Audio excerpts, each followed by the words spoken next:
Hi there, my name's Jamie Keane, I'm the lead game designer on Far Cry 3, and this is Mark Thompson, I'm the level design director. So what we're going to show you today is we're going to show you a run through. So you find yourself to begin with in Amanaki Village. Now this is one of the hubs in the game.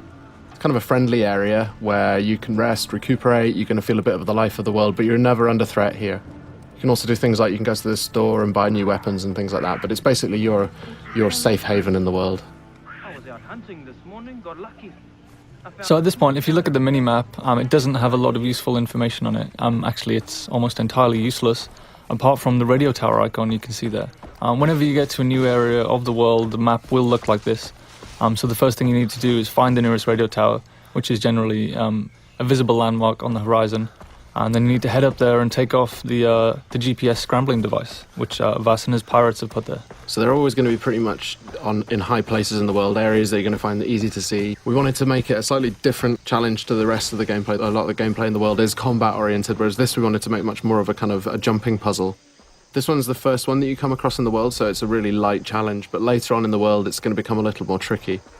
We want to emphasize that feeling of vertigo, so you're going to have some pretty gnarly jumps to try and make. You're going to hear the wind kind of rattling through this thing. You're going to hear it creaking. So later on it becomes much more of a challenge. But for now, this is a pretty easy one. It's a fairly straightforward route straight up to the top. Yeah. But, I mean, the level designers did get a little bit mean with the later ones. More than a little bit, I'd say. Yeah. Some of them. But in a good way. It's a good job they don't do anything like put their names in the credits so everybody knows who they are. So you can't find people on the internet like that anymore. No. Alright, so you can see a bit of the size of the scale of the world. We're showing about 1/20th of the world in this demo, so you can just take a little bit of a look around and you can see the kind of the overall scope of the game as a whole. Everything you can see in the world you can get to at any time, and you can explore, and when you get there the world will reward you for doing so. It'll be fun.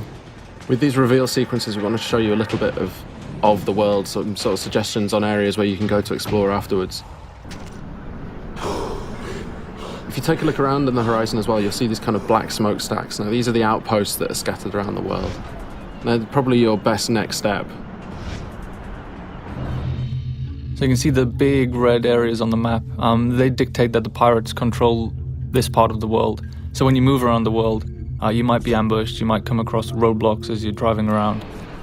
But what you can do is, if you head to the outpost, you can actually take it back and claim this part of the island as your own, well, as yours along with the rebels, the Rakyat.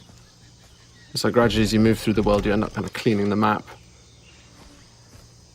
And taking it back for the locals, which in turn makes life easier for you as you move around. Right, so we spotted a couple of goats. So we're going to kill the goats with extreme prejudice. That was quite unfriendly, I thought.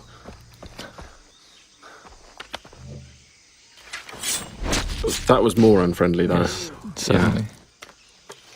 All right, so we skinned the goat, so now we've got a skin from the goat, so we can use that to craft. This is the crafting menu, and in here you can see all the different things that you can use animal skins to craft. Right now we're going to go and we're going to craft a weapon holster, which is going to let us then carry 4 weapons. The loadout that you have in this demo is a little bit, we kind of cheated slightly just so that it was more fun to play for the demo, but normally you would have to build up from pretty much nothing. You know, you start off in the world and you start off like Jason starts off in this world. You know, he's this young 25-year-old guy without much of a clue, and he's kind of got a gun and nothing much else, so there's a parallel there between the way that Jason starts in the world and the way that you start in the world. Again, the locals need the help of a plucky young hero. Jason hears the call of duty and sees an opportunity for a Medal of Honor, so he heads out into the battlefield to try and resolve the crisis in uncharted territory. And it's kind of the borderland between a series. All right, so we're here at the outpost now. Now we've got the camera out, which is going to give us a kind of a bit of a chance to look around and spot some enemies, tag them so we can work out a better route, a better path. This is one of the things that wasn't part of Far Cry 2 really, but it was a cool feature in Far Cry 1 that we liked, so we brought it back. And these outposts as well, they're going to really change the feel of the world. If you take them out, then you control the area, and then the Rakyat are going to move in. It's no longer going to be enemy controlled, it's going to be friendly controlled, so it's much easier for you to move around in the world. But you've got to take it out first. And one of the things you want to avoid is getting these guys to set the alarm off. So you can approach it just all guns blazing, or you can charge in and well, not charge in fact, but take it a bit easier and try and do more of a stealth route. Spot the guys first, try not to get spotted. If they do spot you, they're going to run for an alarm, so you want to stop them setting that alarm off.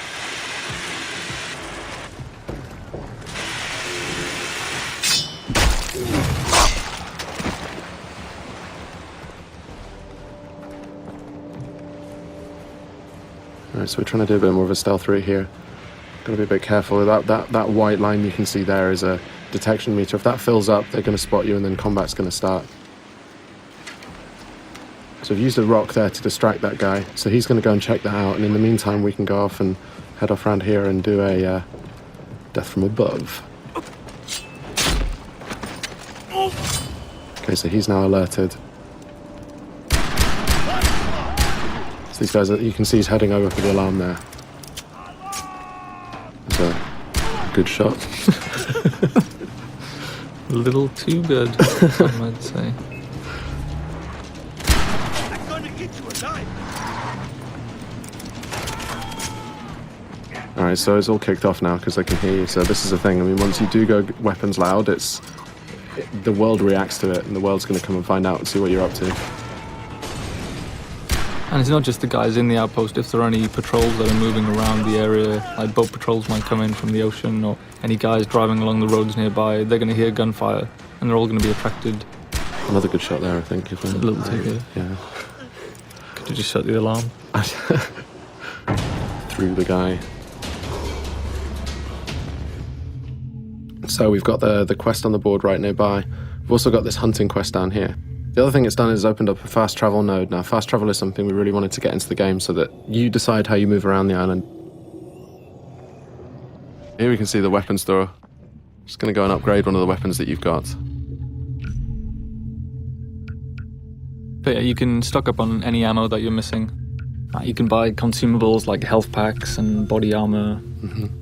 You can buy maps as well if you're interested in exploration. It's going to show you where all the different collectibles are. You can see where all the chests are. You can see where all the relics and all the lost letters and the memory cards are. Alright, so this is the weapon upgrade system. So each weapon has a different set of upgrades that you can use.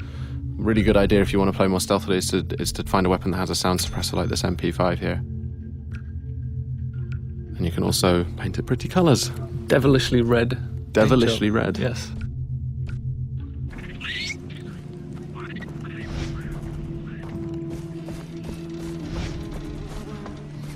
Alright, moving up to take this quest, which is just on the board over here.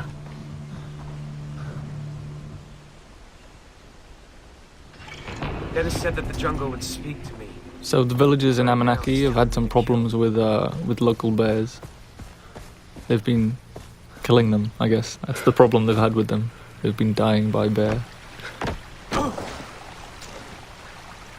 And the thing with these as well is we want to add a sort of a gameplay challenge as well. So it's not just going to be a question of getting in there and shooting them, however, but we want to add a little bit of a challenge in terms of the weapon that you can use. So this one you've got to use a shotgun to take these bears out. You've also got to find out where the bears are. So you've got that 3D objective marker, sorry. You can use a knife as well. Oh yeah, you can use a knife too, yes. But, yeah. Knife versus bear. It's a bad life choice. Always a good choice, always a good decision. Alright, so we're coming up on the quest location now, so we've got to go and pick up a shotgun. And you can see on the minimap we've just dipped into a new undiscovered part of the world. So if we didn't want to go and kill these bears, we could head off to that radio tower and unlock a new section of the map and unlock some new side quests and things to do.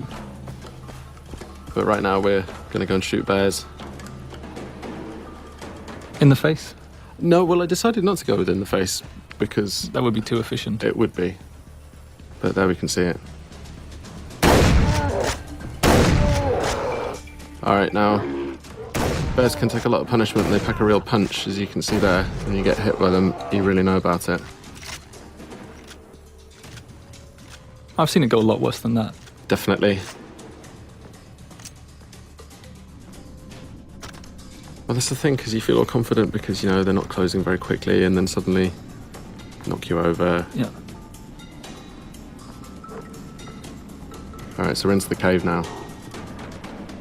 And this is it's a whole new dimension, I guess, that we added to Far Cry. Is lots of interior spaces. There's something that the tech couldn't do back in Far Cry 2, so it's something we added. So you'll have lots of and it just adds lots of interesting avenues for exploration.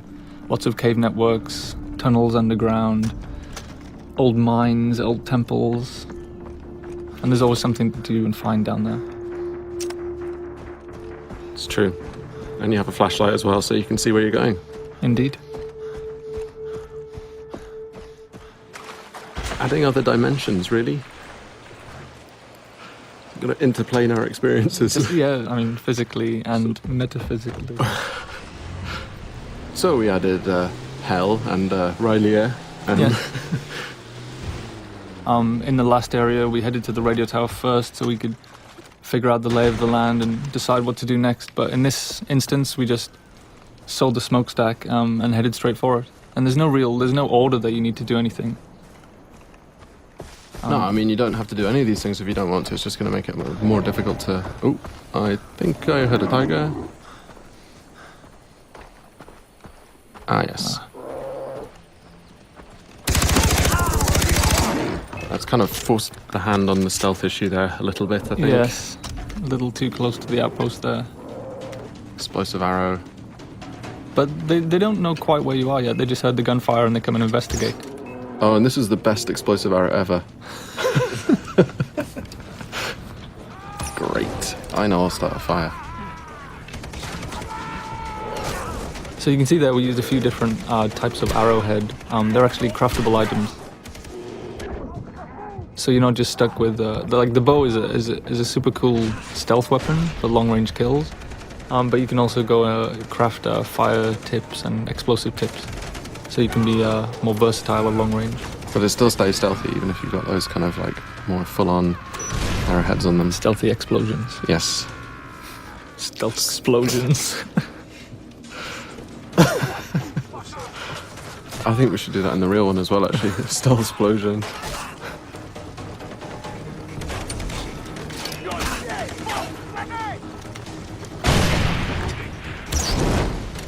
So yeah, this one, when the stealth thing went out the window, I think it was just all guns blazing. Oh, and the alarm's been triggered as well. Great.